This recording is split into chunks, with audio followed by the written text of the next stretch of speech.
Tell the sheriff I shot him. Who? Tell him he's still on the loose. Is this some kind of joke? I've been trick-or-treated to death tonight. You don't know what death is. It's that time of year again, so today we'll be discussing a movie widely regarded as one of the best sequels in any horror franchise. And as legend would have it, John Carpenter wrote it whilst he was drunk. Halloween 2 had a tough road to travel, following in the footsteps of its predecessor, except for the fact that they included the twist that would change the course of the franchise. The decision was made to make Laurie Strode the sister of Michael Myers. That girl, that Strode girl, that's Michael Myers' sister. And don't even get me started on how bad her wig was. But I digress. Let's take a look at why Halloween 2 was so damn good.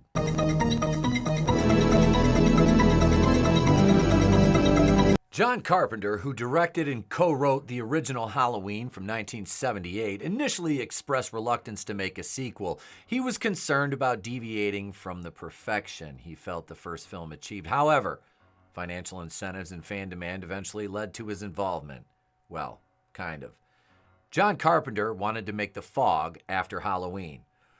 Irwin Yablans said he wanted to make a sequel as soon as he saw those first receipts come in, and that he wanted to work with Carpenter again. He said, "I talked to John Carpenter about it, but he wanted to do another picture as his follow-up.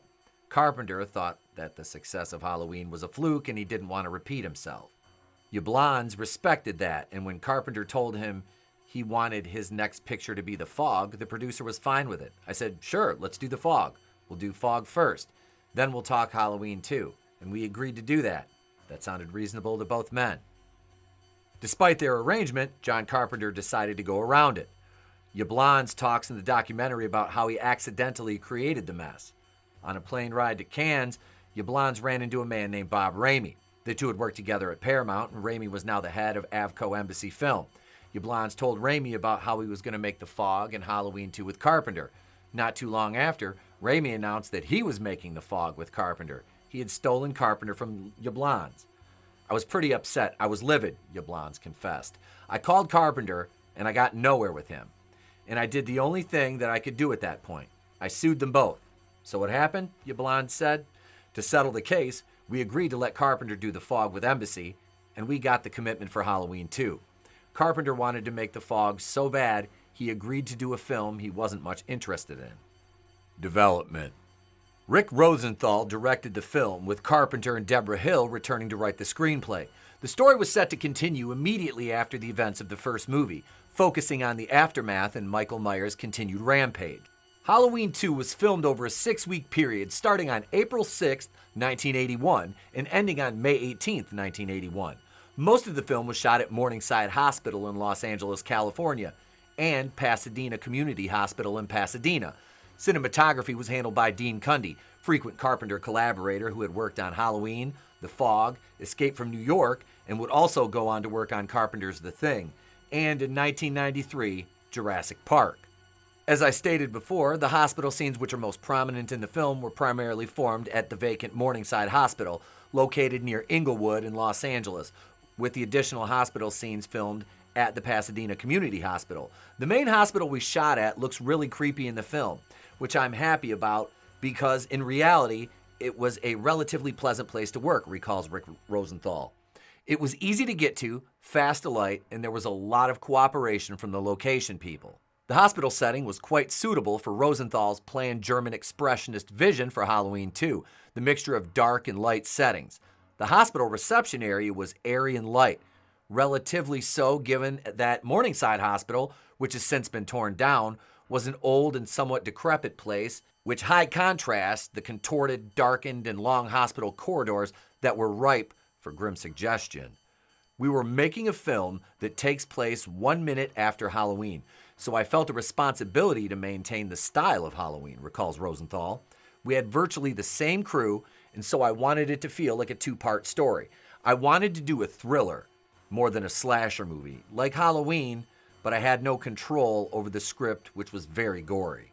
One problem with filming at Morningside, which the cast and crew of Halloween 2 wouldn't fully appreciate until filming was underway, was the hospital was located in close proximity to Los Angeles International Airport.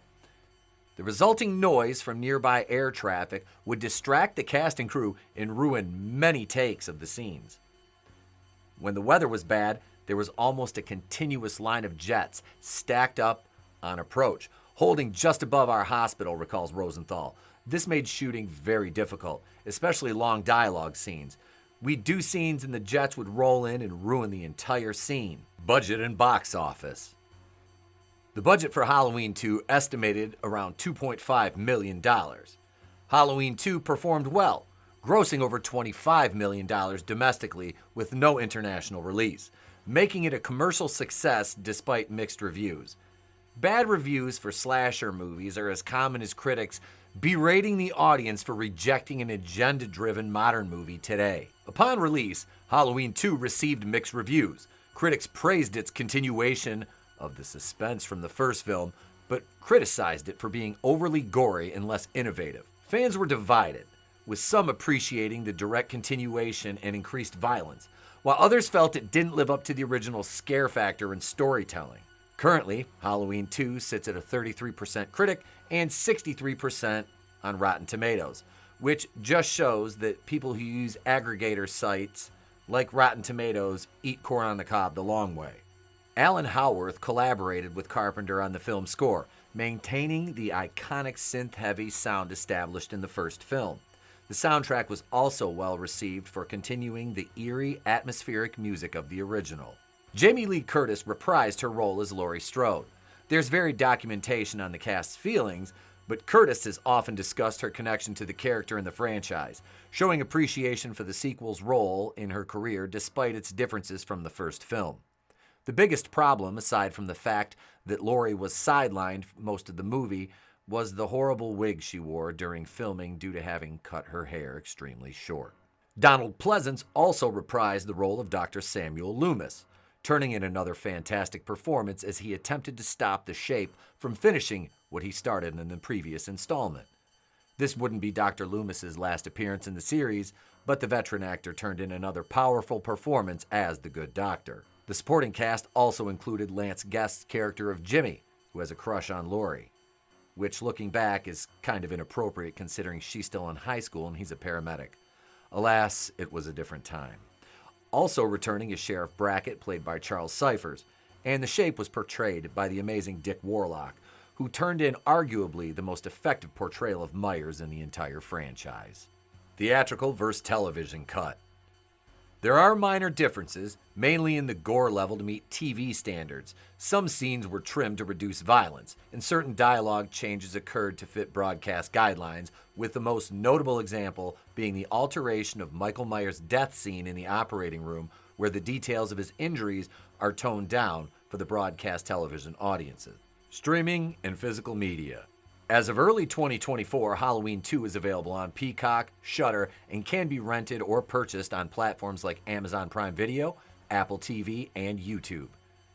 Over the years, the film has seen numerous VHS, DVD, and Blu-ray releases. Notable additions include the 2007 Special Edition Blu-ray, included new interviews and commentary tracks.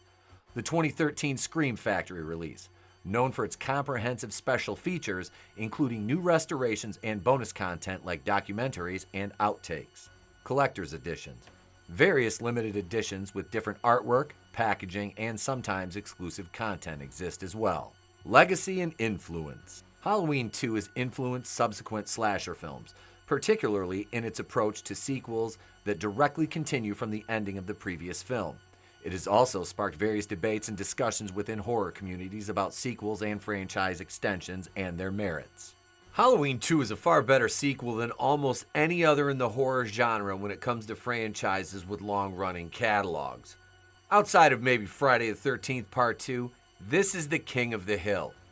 When you do a side-by-side comparison to other slasher heavyweights' second entries such as Nightmare on Elm Street Part 2, Child's Play 2, Texas Chainsaw Massacre 2. This one, hell, even throw Scream 2 in there, and this one stands decapitated head and shoulders above the rest.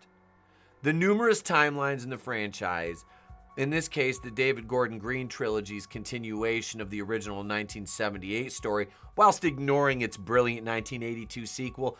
Despite the mixed reaction to the brother-sister twist in Part 2, this one adds so much to the Myers mythos. Ignoring its greatness is a crime punishable by a night in the Myers house. Hey, Lonnie, get your ass away from there. I love this movie's aesthetic, from the look of the streets of Haddonfield to the different ways they shot the hospital scenes, utilizing each location to just the right lighting, to the way they frame the shape as he stealthily moves from the shadows to plant a needle in the temple of a hapless nurse. It just looks so damn good. Just like the man who brought Myers to life behind the mask, Dick Warlock. I mean, how can you not like someone named Dick Warlock?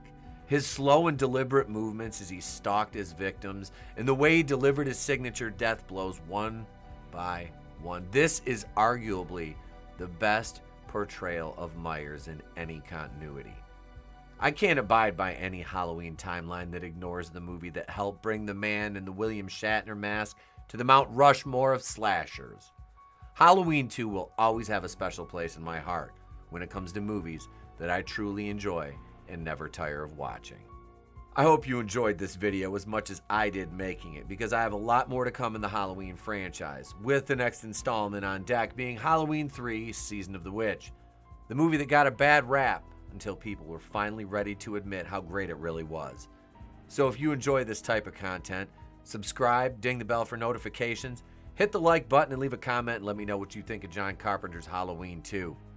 You can join as a channel member for $2.99 or $4.99 a month to request commentaries or videos, or for $2 a month, you can become a Brainbuster on Patreon, which gets you exclusive access to an already large and ever-expanding library of movie commentaries and show-after-the-show episodes. If that's not your thing, just enjoy the videos and the live streams, because we appreciate your time. I'm Etep from Wrestling with Horror. Have a great day, a pleasant tomorrow, and remember, it's always better to burn out than fade away, or end up like Ben Tramer.